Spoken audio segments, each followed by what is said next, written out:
Good morning, Child Life 660. Welcome to week 6, spinal muscular atrophy, or also known as SMA.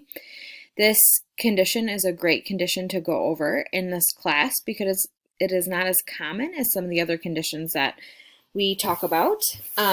This condition you're going to see primarily at bigger freestanding children's hospitals, as there's limited treatment centers in the United States for this condition.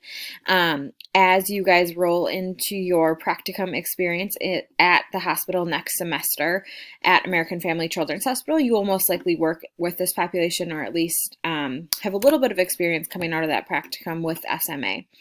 American Family Children's Hospital is one of the treatment centers in the United States for this condition and one of our specialties. So we see a lot of patients with this. We have a lot of children and families who move to the Madison area so they can be close to our children's hospitals since it's one of our specialties. Heather will be going over the condition this week in her presentation. She is a child life specialist at American Family Children's Hospital and is one of the primary child life specialists for our SMA population. We primarily see this population inpatient on our P5 and P7 units, but also we see them come into the emergency department when it's an unexpected illness or respiratory status.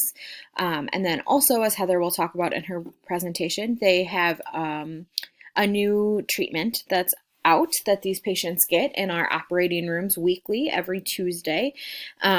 They schedule patients with SMA to get something called Spinraza, which is an intrathecal injection that they get in the operating room to help prevent the progression of SMA.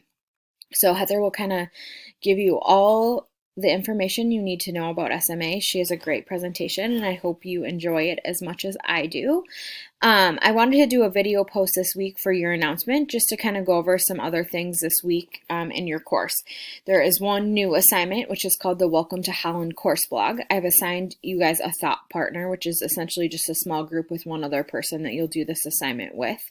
And since this is a new assignment that we haven't done in the previous weeks, I just wanted to make sure it was clearly outlined for you guys so you understand it. So as always, this week you'll watch Heather's presentation about SMA, and then you'll do your condition overview blog and your spinal muscular atrophy quiz.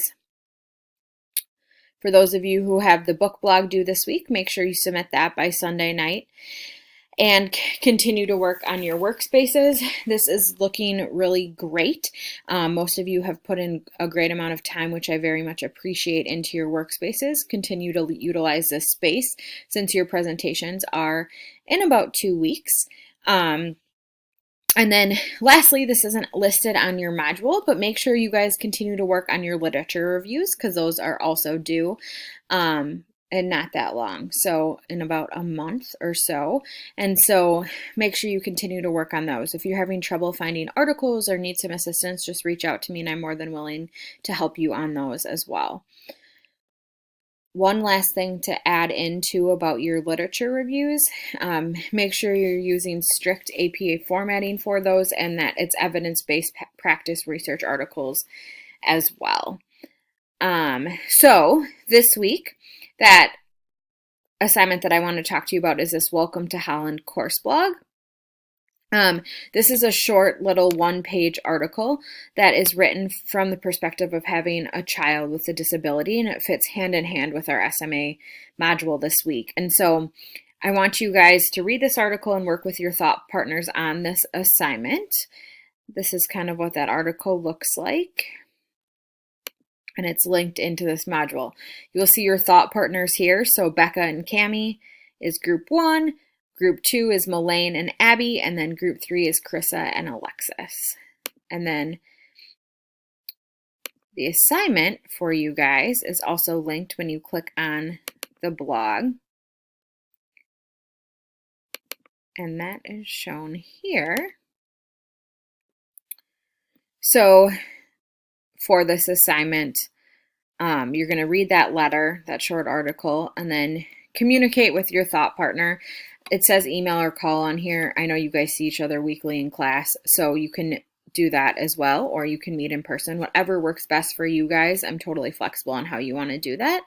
And then there will be a note taker and then a summarizer. So one person is going to take the notes as you kind of go through each of these questions and critically think about this article. And then the summarizer will use the notes to write a summary. There is 5 different components that you're going to address following reading this letter or article. And then I want you to submit this as a blog post, but you're just gonna kind of submit the notes and your summary together with both of your names on it as a file attachment with your blog entry. If you have any questions about this, let me know. Otherwise, keep up the great work. You guys are doing an excellent job in this course. I'm very proud of how you guys have continually developed as the weeks go on. I can see how you're critically thinking and applying your development and medical terminology knowledge, as well as kind of the components that you're getting in psychosocial development too. So great job, keep it up. And next week you do not have any assignments because you're going to be preparing for your presentations. Continue to use your workspaces next week, and then I will see you in person the following week for your presentation 1, which I'm really excited to see in person and hear. But yeah, please feel free to reach out to me if you have any questions, and I will continue looking at your workspaces as the week goes on. Thank you.